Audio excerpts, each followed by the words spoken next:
जय हिंद साथियों, मैं आशीष नेमा संभवी आईएएस एकेडमी में आप सभी का स्वागत करता हूं। आज हम बात कर रहे हैं त्रिपक्षीय संघर्ष की। इसके पहले वाली क्लासों में हमने प्रतिहार वंश के बारे में जाना था। जो त्रिपक्षीय संघर्ष है, ये 3 राजवंशों को लेकर हुआ था: राष्ट्रकूट, प्रतिहार और पाल। आइए हम जानते हैं त्रिपक्षीय संघर्ष के बारे में। त्रिपक्षीय संघर्ष की शुरुआत जो हुई थी वो कन्नौज को लेकर हुई थी। किसको लेकर हुई थी? कन्नौज को। कन्नौज पहले से ही क्या था? व्यापारिक दृष्टि से, राजनीतिक दृष्टि से परिपूर्ण था। कन्नौज का पुराना नाम हमें क्या देखने के लिए मिलता है? कन्नकुब्ज। ये गुप्तों के समय से ही बहुत ज़्यादा कैसा था? परिपूर्ण था। मतलब यहाँ पर हर चीज़ें उपलब्ध थी। हर्ष ने इसको और आगे क्या किया? अपनी राजधानी जब बनाया तो इसको चरम पर पहुंचा दिया। एक इतिहासकार हुए हैं तारनाथ, बौद्ध इतिहास का, बौद्ध भिक्षु थे। बौद्ध इतिहासकार तारनाथ के अनुसार तारनाथ ने बोला है कि जैसी स्थिति मौर्यों के समय मगध की थी, वैसी स्थिति हर्ष के समय किसकी थी? कन्नौज की थी। यह बात तारनाथ ने बोली है। कभी कभी पूछ लेता है। अब जानते हैं हम थोड़ा सा कन्नौज के बारे में। तो कन्नौज हर्ष की राजधानी कैसे बनी?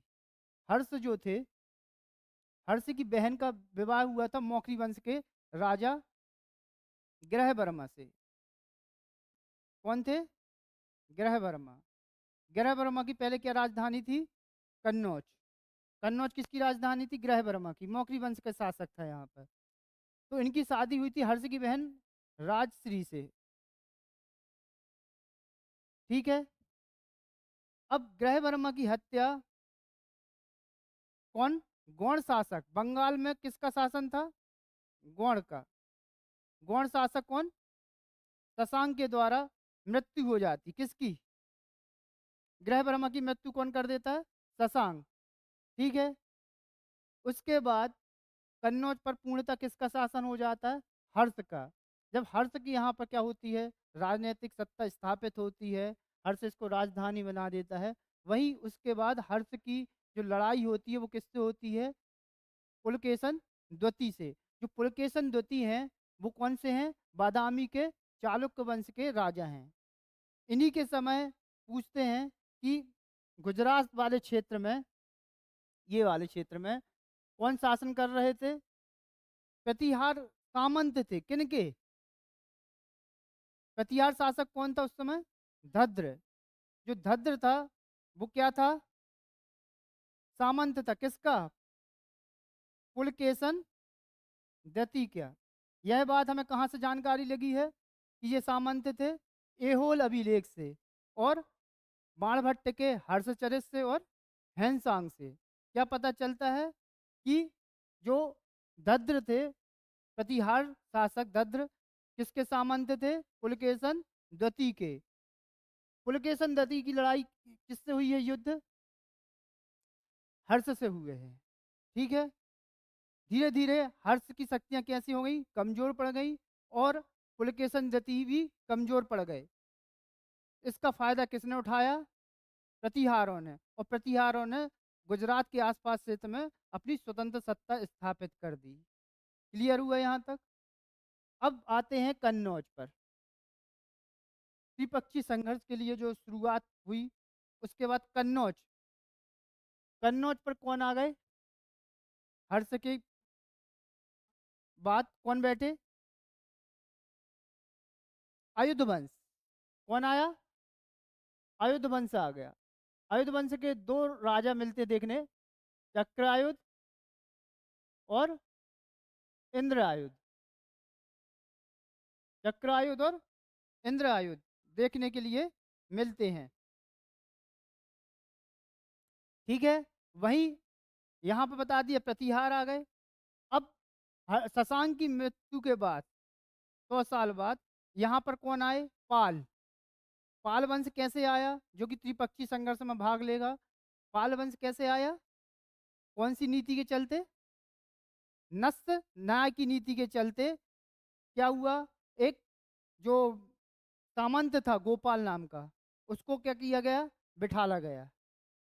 और उसने पाल वंश की नींव रखी, गोपाल ने। उसी का एक बेटा हुआ, कौन? धर्मपाल। आगे हम जानेंगे प्रतिहार, प्रतिहार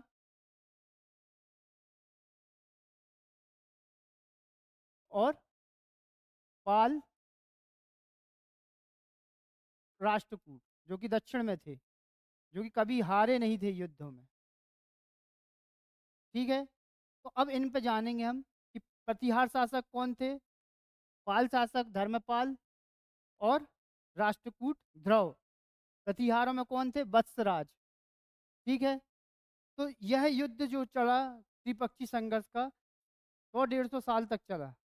अंततः किसको मिला यह कन्नौज, प्रतिहारों को। कैसे मिला, आइए हम जानते हैं।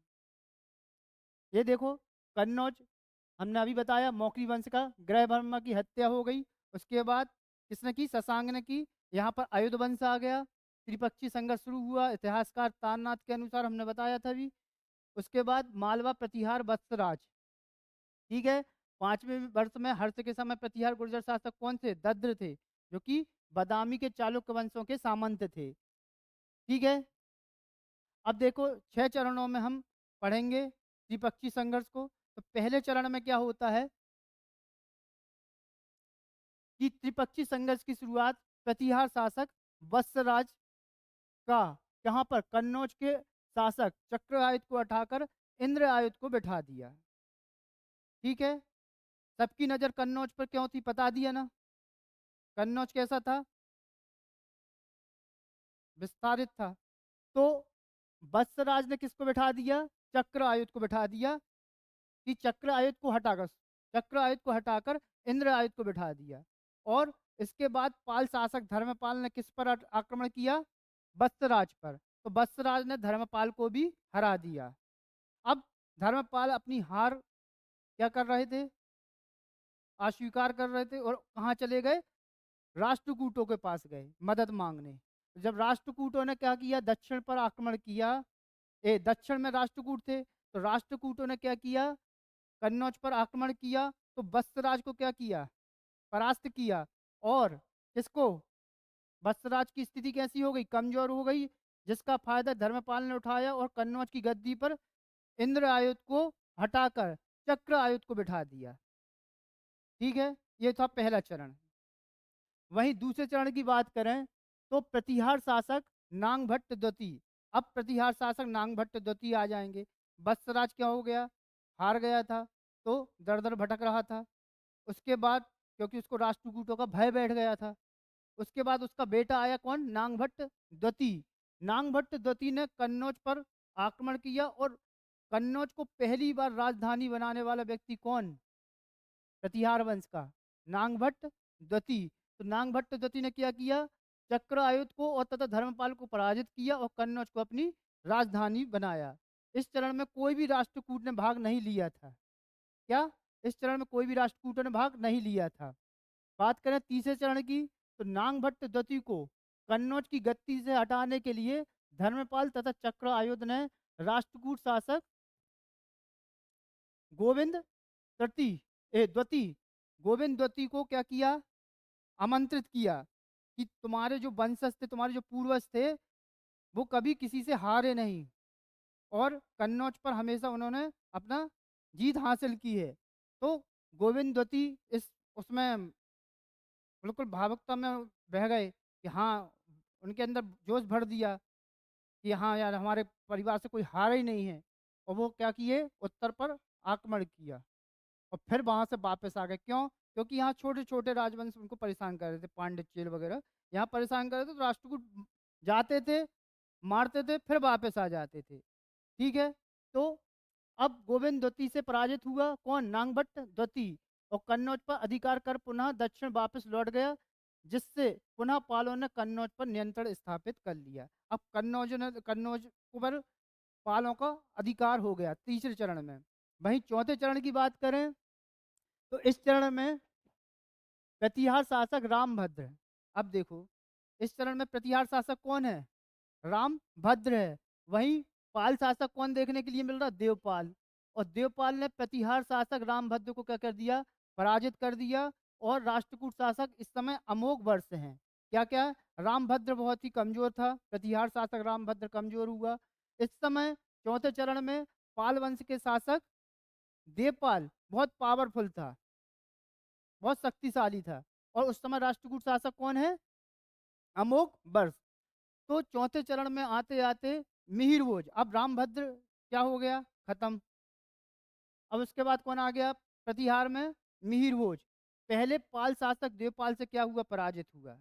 मिहिरभोज पहले क्या हुआ? पाल शासक देवपाल से पराजित हुआ। फिर पाल शासक देवपाल को पराजित किया किसने? मिहिरभोज ने। और कन्नौज पर अधिकार स्थापित किया। देवपाल की मृत्यु के पश्चात उसका पुत्र आ गया कौन? नारायण पाल। अब नारायण पाल गद्दी पर बैठा। तत्पश्चात राष्ट्रकूट शासक कृष्णद्वती ने, किसने? कृष्णद्वती ने नारायण पाल पर आक्रमण कर दिया। और जब नारायण पाल पर आक्रमण कर दिया तो पालों को कमजोर कर दिया। वहीं मिहिरभोज ने कन्नौज पर अधिकार कर लिया। फिर वो वापस चले जाते थे, वही कहानी चलती रही। धीरे धीरे क्या हुआ? ये छठवें चरण में इस समय राष्ट्रकूट शासक कौन था? इंद्र तृतीय। ये क्वेश्चन पूछा जाता है कि अंतिम चरण में राष्ट्रकूट शासक कौन था? इंद्र तृतीय। और प्रतिहार नरेश महिपाल था। इंद्र द्वितीय ने महिपाल पर आक्रमण कर कन्नौज को जीता, किंतु उसे पुनः दक्षिण लौटना पड़ा। इंद्र तृतीय ने महिपाल पर क्या किया? आक्रमण किया, लेकिन उसे दक्षिण पुनः वापस लौटना पड़ा। और वह जब वापस लौटा तो उसका फायदा उठाकर महिपाल ने कन्नौज पर अधिकार कर लिया। तो अंततः कन्नौज किसके हाथ में आया? प्रतिहारों के। और उस समय प्रतिहार शासक कौन थे अंतिम? महिपाल थे। कौन थे? महिपाल थे। ठीक है। और उन्होंने अपनी राजधानी बनाया। इसके बाद धीरे धीरे क्या हुआ?